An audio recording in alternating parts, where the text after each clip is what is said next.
Old Maggie Stewart, bell ringer at Lossiemouth Station, was one of the most enthusiastic when the Premier arrived for a hard-earned rest in his native village. And the kiddies, the barons, hundreds of them, hero-worshipping a man they love and admire. And they cheered his car to the very door of his house. I've just left an enormous mass of letters that have reached me here. They contain assurances of support from some of my oldest friends in the Labour movement.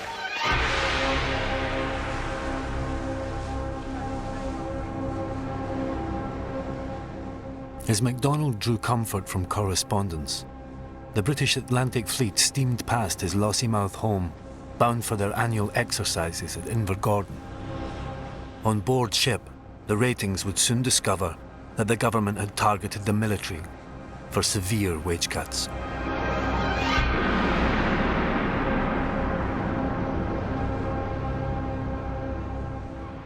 Invergordon had never been the most popular anchorage for the British Navy. Its modest attractions paled in comparison to foreign ports. Yet its 1,000 residents looked forward to the annual invasion by the world's strongest naval force. The lights running up the gangway and around the masts, and yes, it was just a picture. The ship stretched actually from Cromarty. The Hood and the Renown and the Repulse lay down there, and there would always be an aircraft carrier in that area too. Horror things like battleships looked good, you know. The government planned to reduce servicemen's pay by a quarter. For those on the lowest wage scales, the cuts would be insupportable. The captain of HMS Nelson, which was one of the battleships at Invergordon, wrote in his report that it wasn't hardship, it was disaster for married men. 26 shillings is what the authorities tended to think was a reasonable amount of money for a man to be spending on his home. These sailors were having their weekly pay cut from 28 shillings to 21 shillings as a result of the government's economy measures, and that was a catastrophe for them. On shore, in the shadow of the town's fuel depot, the naval ratings messed beside the sports pitches. On the night of the 14th of September, the sailors' cheers echoed round the streets. A whole new game had begun. The next day, I heard that it was the result of a meeting that had taken place in the naval canteen up at the recreation grounds, and that they had decided that they were going to mutiny. King's regulations and Admiralty instructions, Article 509, laid down a penalty of penal servitude for life for mutiny, and that article was read out to the men every 3 months on board ship. That was a routine part of naval life. So they knew very well that what they were doing was an extremely serious matter. The voices of the sailors from that September night can still be heard, locked in the audio archives of London's Imperial War Museum.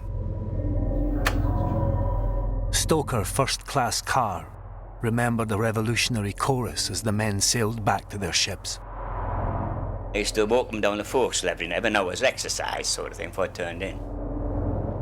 On the night, when we come from Invergordon canteen, and they were singing the red flag.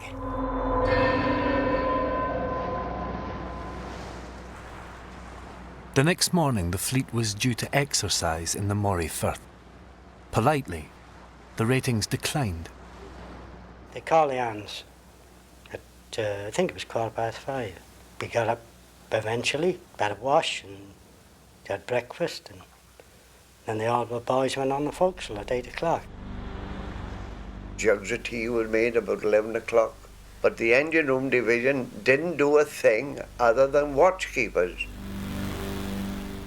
Yet there were those like Marine Jack Hooper, who thought that a turn in the Moray Firth might yet serve some purpose. There must have been something for us to have passed comments instead of shooting at a target out to say, turning the guns on Ramsay MacDonald's home. In fact and in law, it was a mutiny, but I think the men regarded it very much as a strike. It was a down tools. They weren't in revolt against the Navy as an institution. They weren't trying to bring the government down, anything like that. This is the only known image of the men on strike. Restrictions on the British press were severe, but news of the action crossed the Atlantic. The New York Times reported the Invergordon story on its front page. There is fear among government officials tonight that the trouble will spread to the army and the police forces, which were also subjected to heavy wage cuts.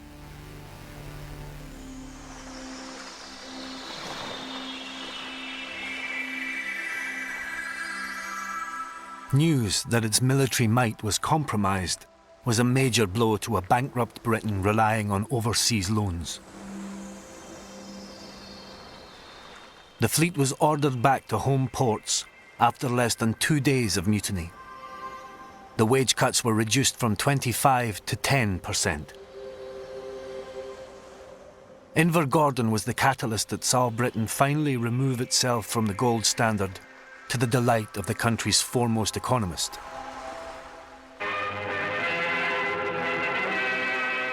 It is a wonderful thing for our businessmen and our manufacturers and our unemployed to taste hope again. But they must not allow anyone to put them back in the gold cage. MacDonald's national government were landslide winners of the 1931 election. Yet they were devoid of any plans to conquer the Depression. Maxton's Independent Labour Party split from the main organisation. As unemployment reached 3 million, he called for urgent remedial measures. My party in the House of Commons has one task in front of it: to fight for justice for the unemployed. Scotland's unemployed faced yet another hardship: the means test. It disallowed unemployment benefits to families with any sellable assets. Children finding a wage saw their parents' benefits cut by the same amount. It forced working children out of family homes. I remember a neighbour of ours, and she was only married, I think, at the most 6 months, when the means test man came and told her to sell her suite. And of course she'd got a suite of furniture of some sort in a room and kitchen, for God's sake, and he told her to sell it. I'm no the factor or the gas man, Napoleon or Ronald Coleman.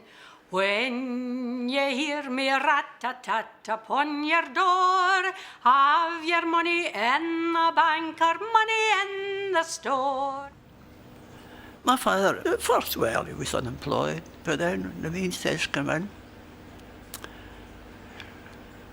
he saw my elder brother Dick having to leave the house. You better watch out or else I'll get ye. Try and catch me if you can, for I'm neither Santa Claus nor Douglas Fairbanks. I am the means test man. 3/4 of a century later, the pain hasn't diminished.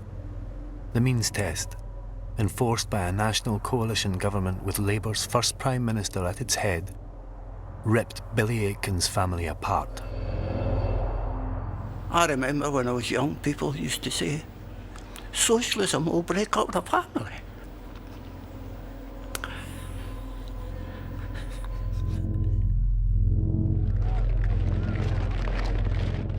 And from the crude arithmetic of the means test came further protests. The hunger marches. They had begun in 1922. Now away with all your superstitions.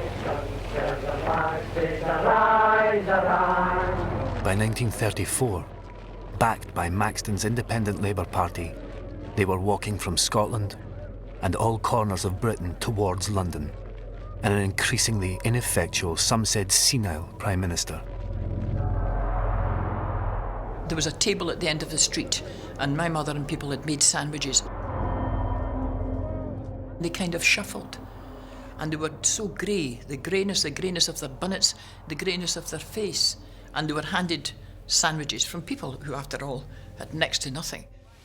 Well, Jock, where are you going to sleep when you get to London? Oh, I think we'll just book a room at the Savoy Hotel. Nearing the end of their 30-day, 400-mile trek, the Scottish section approached the plant from Edgware Road.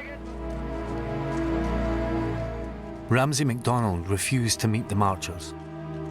Maxton went to Downing Street to put their case. He would later credit the marchers for overturning the means test.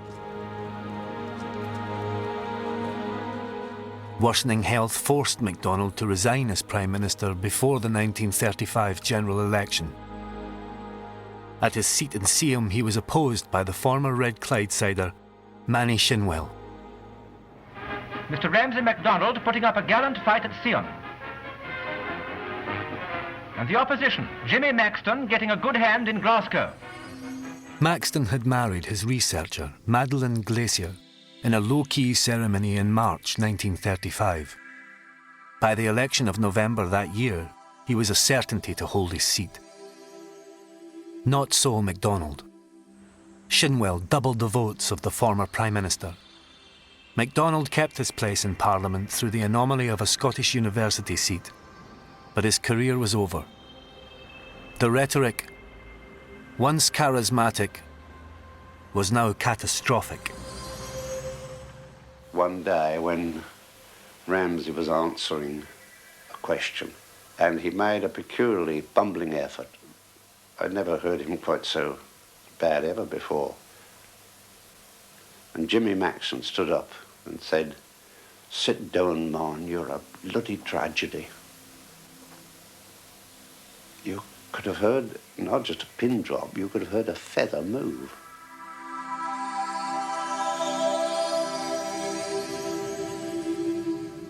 MacDonald died 2 years later.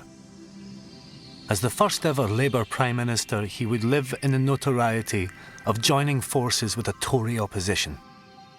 He had opposed the general strike. He looked on as the Depression torched the hopes of a generation of workers. Yet he did retain a Labour voice in government and remains Labour's only working-class Prime Minister.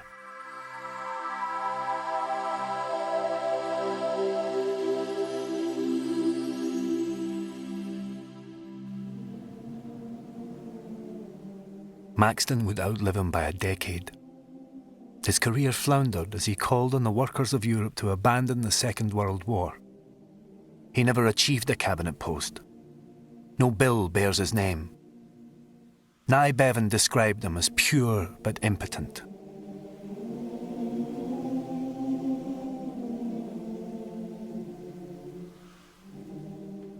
He died on the 23rd of July, 1946.